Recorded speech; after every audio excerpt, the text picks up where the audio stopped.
The Media Project.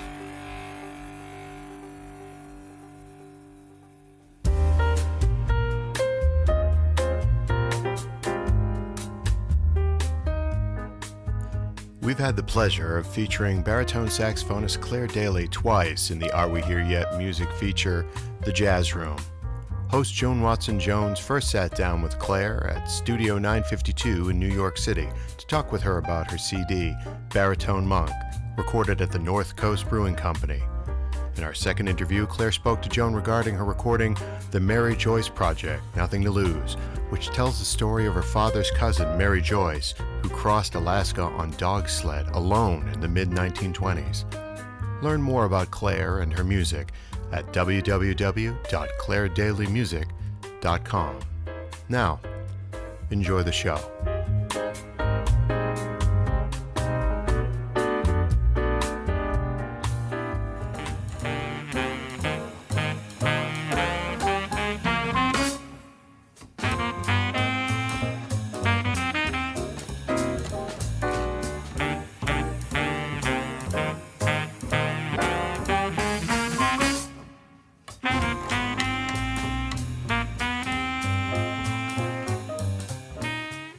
Hello, welcome to the Jazz Room. I'm your host, Joan Watson Jones.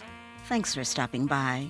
Come in, relax, while we enjoy great jazz. Each week we present the music of independent jazz artists as well as those we've grown to love through the years. And yes, of course, the legends. This week we have here in the Studio 952 in New York City, baritone saxophone player Claire Daly.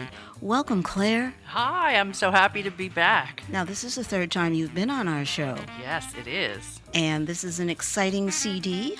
We're listening to Claire playing with her band, Let's Cool One, from her CD, Baritone Monk. We're going to talk with her about this project and how the CD came to be produced by the North Coast Brewing Company. What a great story you have there. And right now, let's listen to Let's Cool One.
Welcome back to Studio 952 in the Jazz Room, Claire Daly.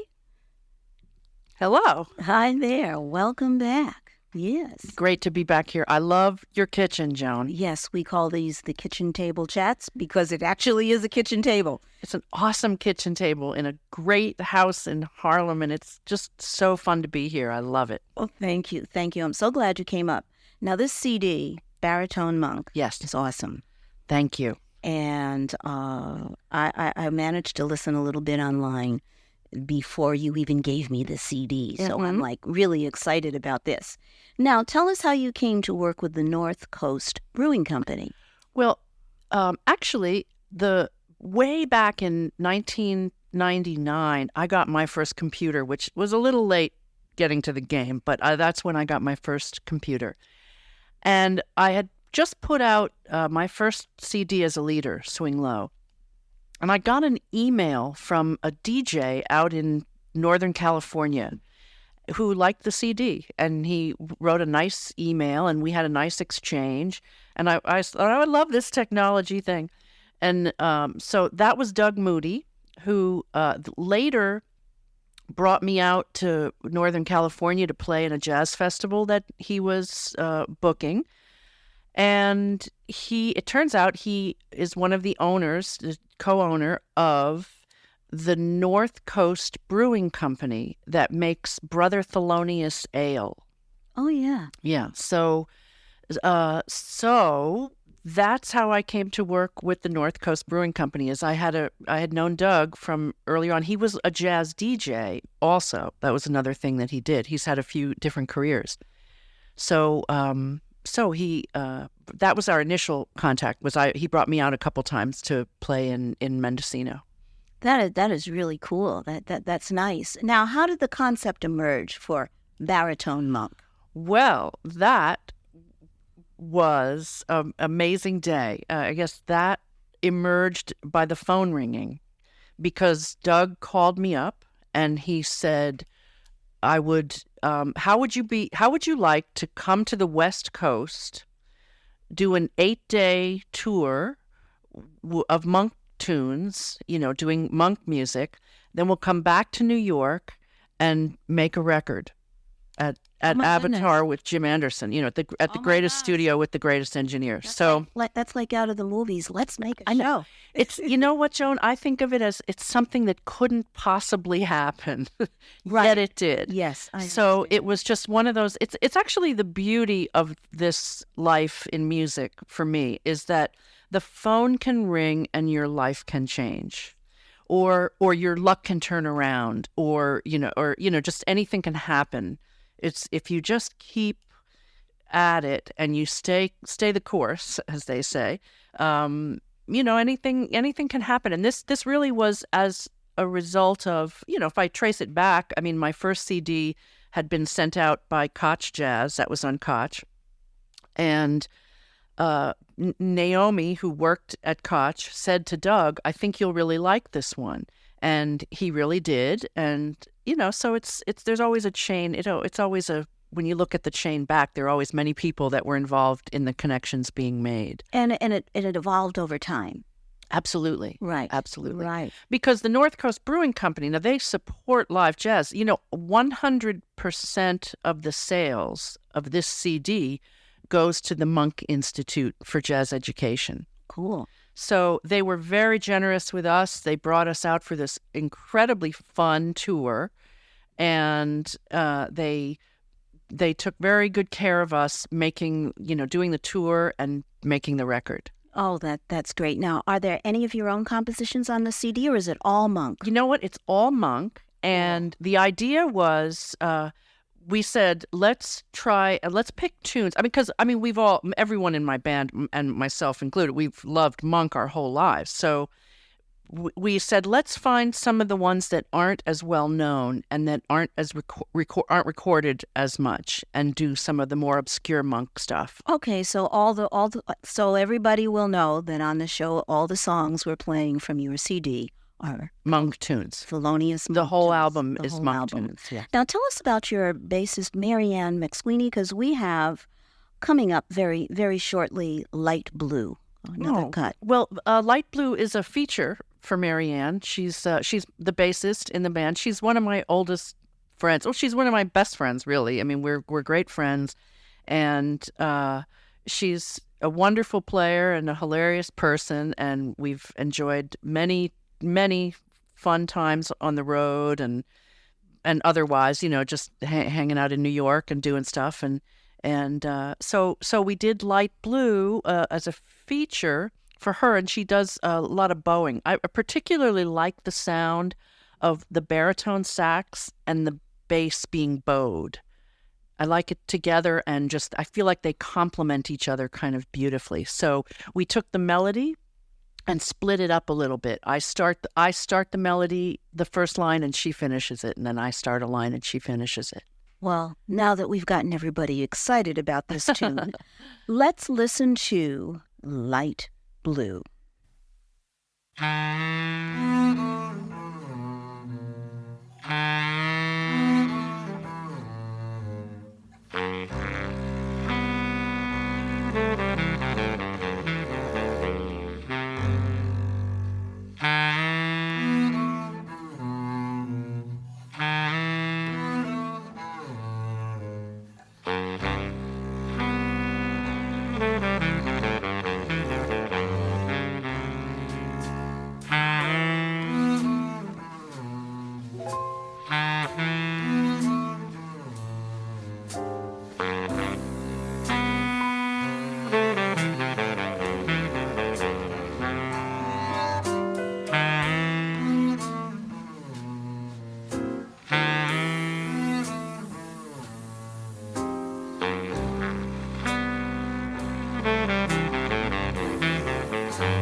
Imagine a vibrant region that embraces innovative technology and systems, allowing individuals and businesses to grow and thrive within the natural and cultural lifestyle of Vermont. Imagine the Black River Innovation Campus. Our community includes business and technology programming, co-working and technology tools, and other exciting experiences that are quickly creating an outsized impact to our little corner of northern New England here in Springfield, Vermont. PC Mag rates Springfield, Vermont number 8 for the best work-from-home cities in the U.S. Join us in Vermont. Begin your journey at bricvt.org.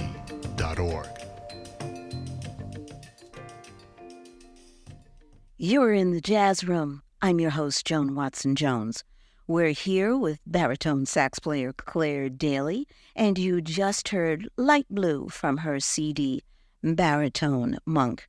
Oh, I really like that sound. Thank your bass you. player, and she's wonderful. She is wonderful. And we both love, that's actually probably what our common ground is. We love low notes. Yes, I do love low notes. Yeah. And even though when I sing, I'm in a different register, I love having all that around me. Absolutely. It's warm and engulfing. Yes, it is. Now, tell us a bit about the other musicians on this CD. Well, there's Mary Ann on bass, and there's Steve Hudson on piano. And Steve is a fantastic musician. He and I co-composed the Mary Joyce Project, the last CD that we talked about here.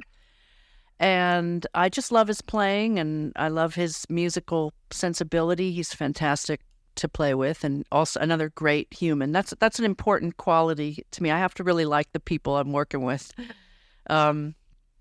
So that's Steve on piano, and Peter Grant is on drums. And Peter is just, I think he's one of the best drummers in town. I love his playing, his musicality, his dynamics, his sense of dynamics on the drums is just unparalleled for my taste with people in town. So that's a great combination. The chemistry for all of us. We've spent a lot of time on the road now and done many gigs. And I've played with Peter for 25 years probably. Now, just out of my own curiosity, what made you choose baritone saxophone as your first instrument? I worked my way down to the baritone. Tell me it was easier. No, I don't think there's nothing easy about the baritone saxophone as a way of life. Just joking. But I did work my way down. I started on alto, and then I had a tenor, and then I got a soprano in there because I was back in the 80s in rock bands and stuff. And then I played a baritone, and it just stole my heart in one note. I just loved it right away. I felt like this is me. Okay. That Most baritone players will tell you that. They'll say the baritone chose them. They didn't choose the baritone. It's a calling. Having heard different baritone players, I know where you're coming from. Mm-hmm. I know what you're talking about. Now, do you play other? You mentioned all your other saxophones, but is there anything else you play? Yes, I do. I play some clarinet and I play some flute. Okay, so you play some flute. I do. Was that sort of like before or after the alto? Well, alto was my first horn, and then my second horn was flute. That was the second instrument I got when I was a kid, and I actually love playing the flute. It's not. A lot of saxophone players, when you have to double, like I don't love playing the clarinet. That one doesn't come naturally to me at all. And a lot of, when sax players have to double on reeds or, if you want to do certain work, you have to double. But the flute doesn't feel like a chore to me. The flute, some sax players don't like playing the flute. I just love playing it. I picked it up and I had a instant affinity for it. I get it. I love it. Yeah, I like the sound of the flute. A flute is another one that you can match your voice with. Mm-hmm. Very, if I get the right flute sound. Blend. It's all about the blend. It's all about the blend, and it's very easy for me to think a flute sound. So, okay, well, let's listen to you this piece called Please pronounce this. Oh, this is good. It's called Pannonica. Pannonica. Now, most people say Pannonica. Okay, so let's listen to Pannonica. Pannonica.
just heard Light Blue, Claire Daly playing flute this time.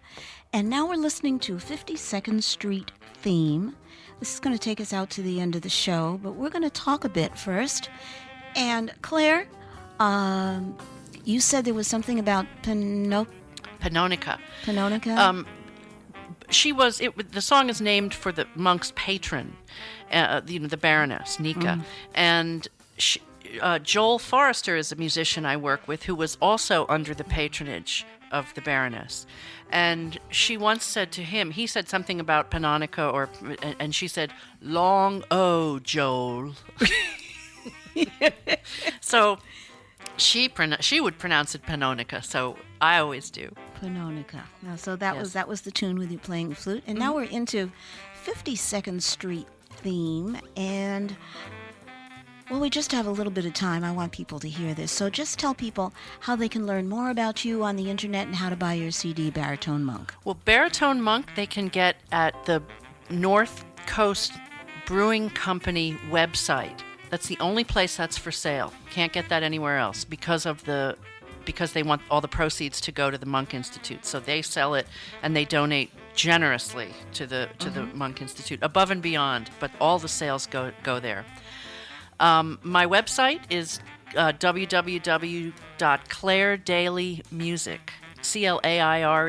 CLAIREDALY music.com. Okay. And I'm on Twitter and Facebook too. So what's your hashtag for Twitter? CDB Jazz. Okay. Like Claire Daly Baritone Jazz. So they can tweet you at CDB Jazz. Yeah. Cool. Tweet All me. right. Tweet me up. Tweet me. Well, thank you. We're getting silly now. Yay. It's been really fun, Joan. Thank you for having me. This was fun. Thank you so much for coming.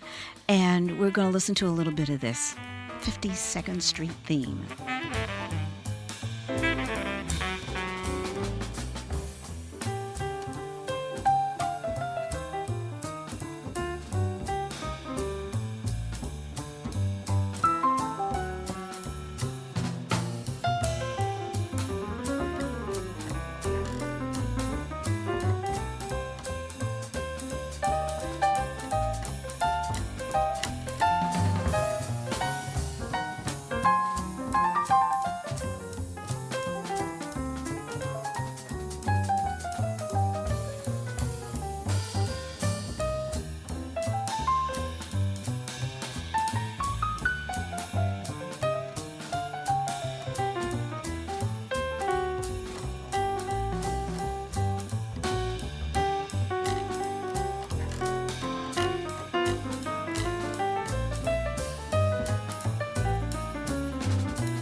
We've come to the end of another show.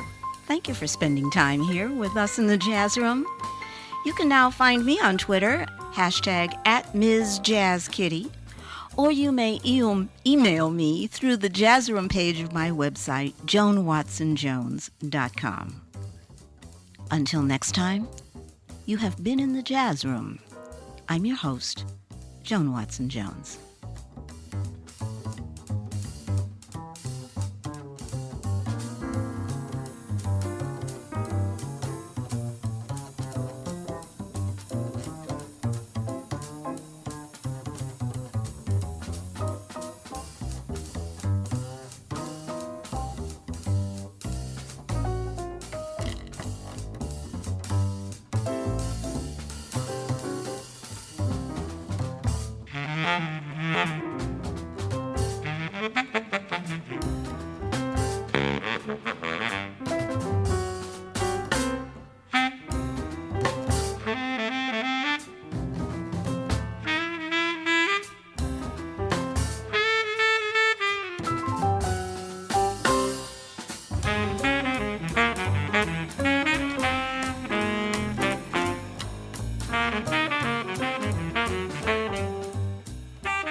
the Vermont Technology Alliance. The VTTA is the only statewide organization focused on Vermont's tech business sector and entrepreneurs. Our business members are Fortune 500 companies, startup founders, small business owners, and soloists. We provide advocacy, recruiting of tech talent, events, and other networking opportunities. We are the heart of the tech ecosystem in Vermont. Become a member now at vtta.org.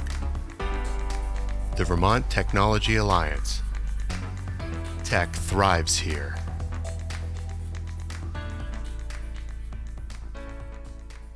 This is Cyberstation USA, America's unique online experience.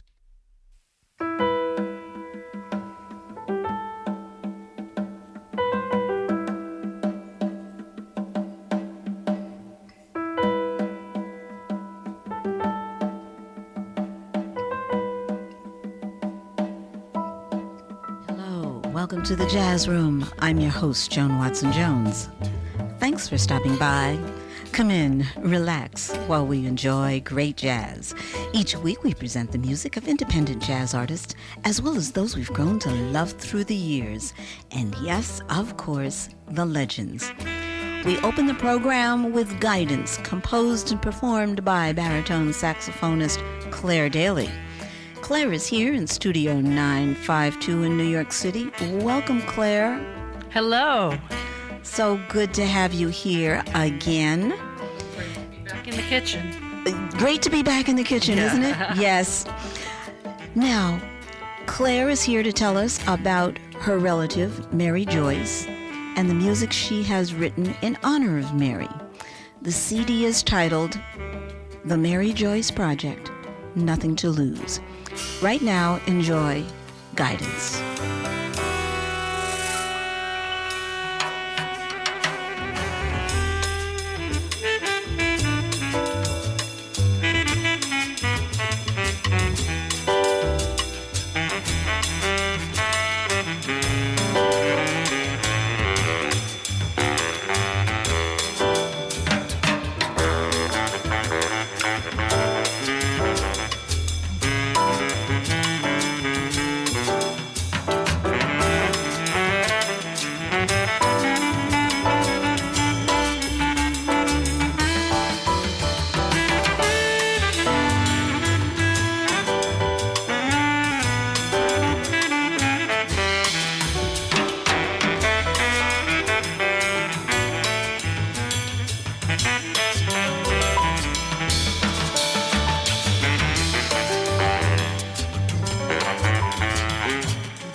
Welcome, Claire Daly, to the Jazz Room.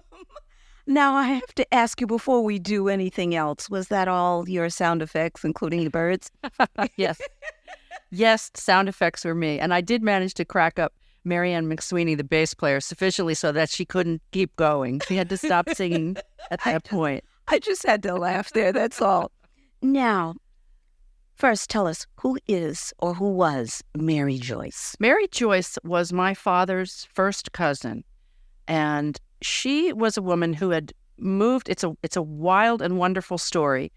She had moved to Alaska in 1929 and moved into a remote lodge with a man who died about 4 years later. So she stayed in the lodge by herself for another year, and then she took a 1,000-mile dog sled trip from Juneau to Fairbanks solo. Now, she had guides along the way, so she didn't do the whole trip along the way, but they were Tlingit Indian guides, and no non-Alaskan had taken the route that she took. So she was an amazing pioneer, really. Yes, she was. Yes, she was. Now, did you ever know her personally, or was she long before you were? Well, I met her when I was a young child. She had grown up in my father's family. She was his cousin, but her mother had committed suicide when she was very young. And she grew up in my father's family as if she was a sister. So she was like a sister to my father. So I had heard about her. And then when I was a little kid, she came and visited us for probably a week or two and stayed with us. And that was the only time that I met her. But she made quite an impression on me. I imagine she would. Yes. I mean, this is a very exciting woman. Now, did you go to Alaska to do research about her, or how did you do your research for this? Well, I did, actually. I went let's say about 2.5 years ago. I read the journal. She kept a journal when she took the trip. And a first cousin of mine, had the journal and published it maybe 2.5, 3 years ago. And I got a copy of it and I read it, and it just blew me out of the water. I was like, I have to write music about this person. I mean, she was just amazing. And so I called up my cousin, who's in her 70s now, and I said, would you like to go to Alaska with me? I want to go and really research Mary. And my cousin had lived in Alaska with her for a few years and knew her very well. And she was very excited because she didn't think she'd get back to Alaska in her lifetime. And I took her. It was really fun to have that opportunity. And we went for 2 weeks, and we went over all her stomping grounds. You know, my cousin, Marianne, introduced me to all kinds of people that knew her. The greatest cast of characters you could ever imagine. Just fantastic. There's a room in this Catholic church there. Mary was very Catholic. And there's a room called the Mary Joyce Room in this church. And not everybody there knew her, was real familiar with her, but there are whole collections of her stuff and pictures in museums up there. Some of it my cousin donated. But she is an Alaskan, she's a pioneer, really, American pioneer. So it was very fun. And then she had opened, at one point she opened an Irish bar in Juneau called the Lucky Lady, because she considered herself the Lucky Lady. The bar is still there.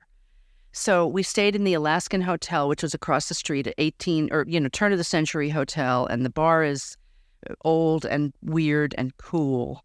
And, and we actually, fast forward, when the band was there, we hosted a jam session in her bar just recently. But 2.5 years ago, that was the reconnaissance trip to find out about her.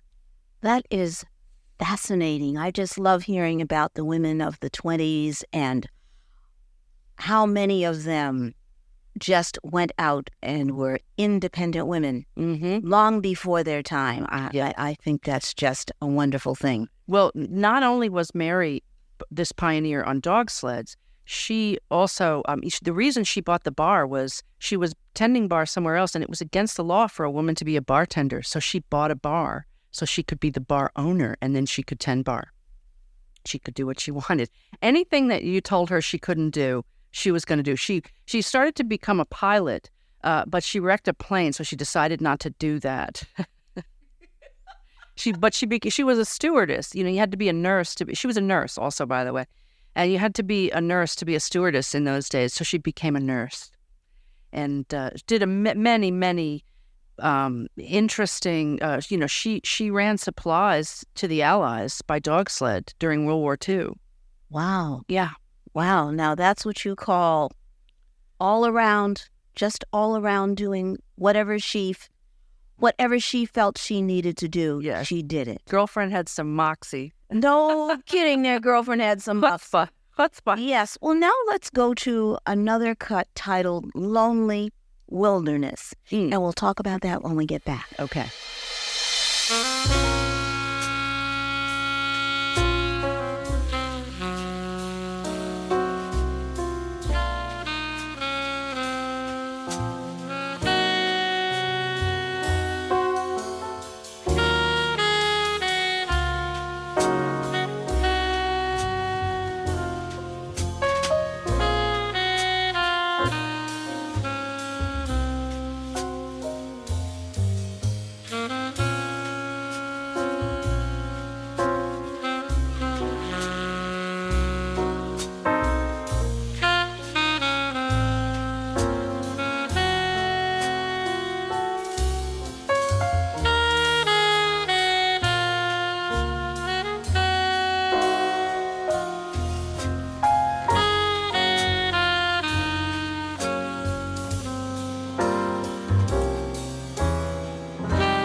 You're in the Jazz Room. I'm your host, Joan Watson Jones.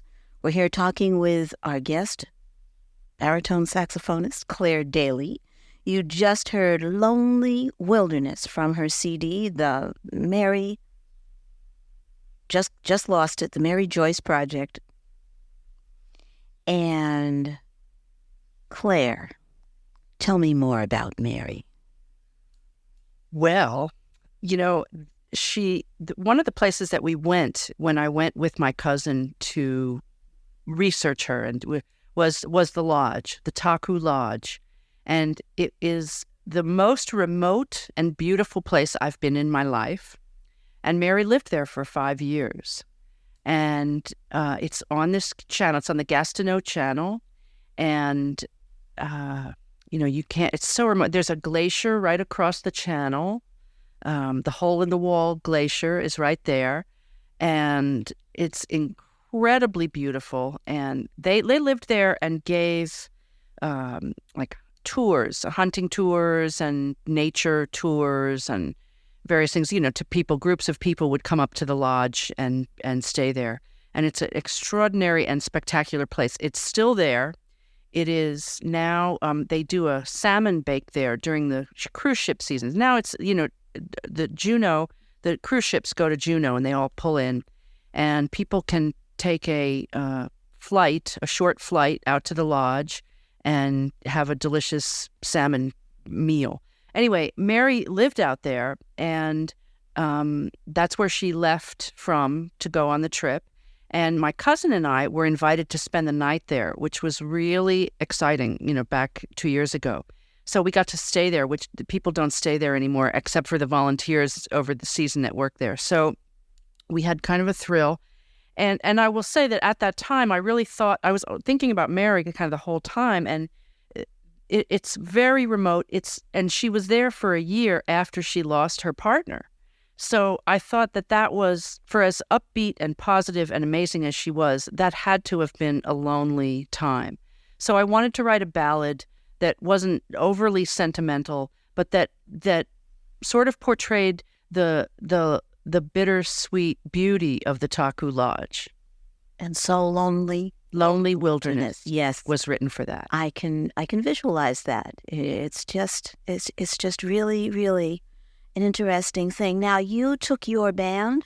You and your band went and performed this project? Just recently, just in May of 2011, the Juneau Jazz. When I was out there 2 years before with my cousin, I met with Linda Rosenthal, who runs the Juneau Jazz and Classics Festival. And I told her about the project, and she already had somebody lined up for the following year, but she considered us for this year. And she booked us. It was the 25th anniversary of the festival. And I brought a quintet, and we did a residency. So we were there for the week, and we played in some schools. We played on in a senior center. We did some clinics. We did all kinds of different things, and then culminated with the premiere of the piece at the festival on the Friday before we left. That's exciting. That's so really exciting. It was so much fun. It was off the hook fun. We really had one of the best times I've ever had on the road. I understand, especially when you can relate personally all the way through this with, it's kind of like going back a little bit to part of your roots. Exactly. You're going back to part of your roots right there, because you did meet this woman and you got to know her. Yep. So you had something to work with. Even though you may have been a kid, you'd still remember her. So this is just wonderful. Well, I want to go on to another song. It's called Who's Crazy? Oh, yeah.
quiet breeze or a taku wind surrounds you, nudges you, and you realize that your wounds have healed. It's time to explore the universe again.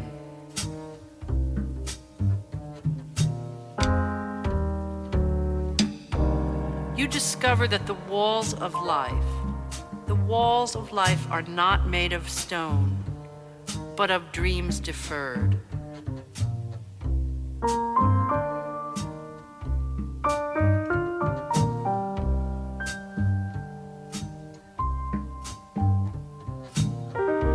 This is a gift of music to Mary Joyce, a woman who knew how to dream big and was ready for a new adventure.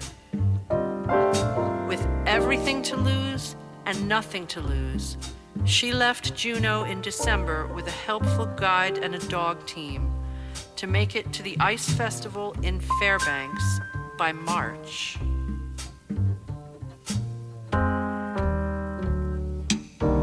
Maps left him on the kitchen table, but like a true improviser, she didn't look back.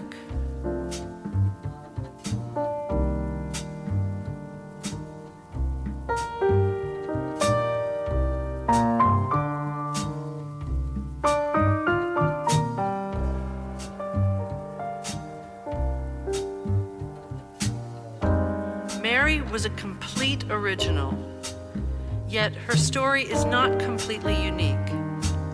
It's a theme repeated in the heart of every dreamer. Her drive, her passions, her fears, and her laughter belong to all of us who lose sight of the shore sometimes to find other lands.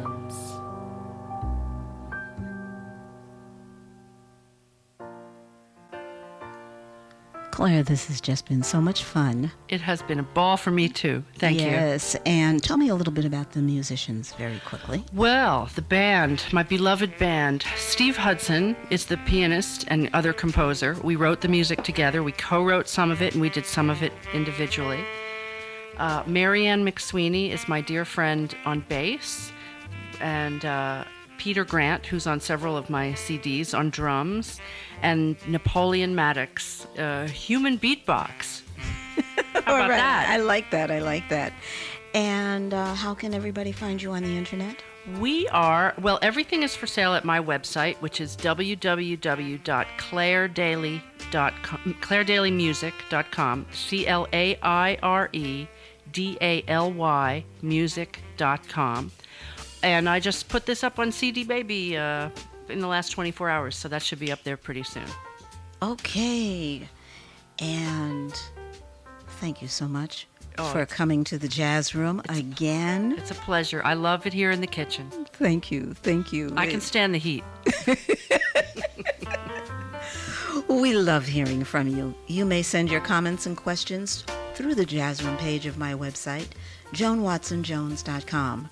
And you'll also find a photo of Claire here at the kitchen table in Studio 952 in New York City, and a direct link to Claire's website, claredailymusic.com. Until next time, you have been in the Jazz Room. I'm your host, Joan Watson Jones.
The Jazz Room is distributed by M. The Media Project and S.M. Graves Associates.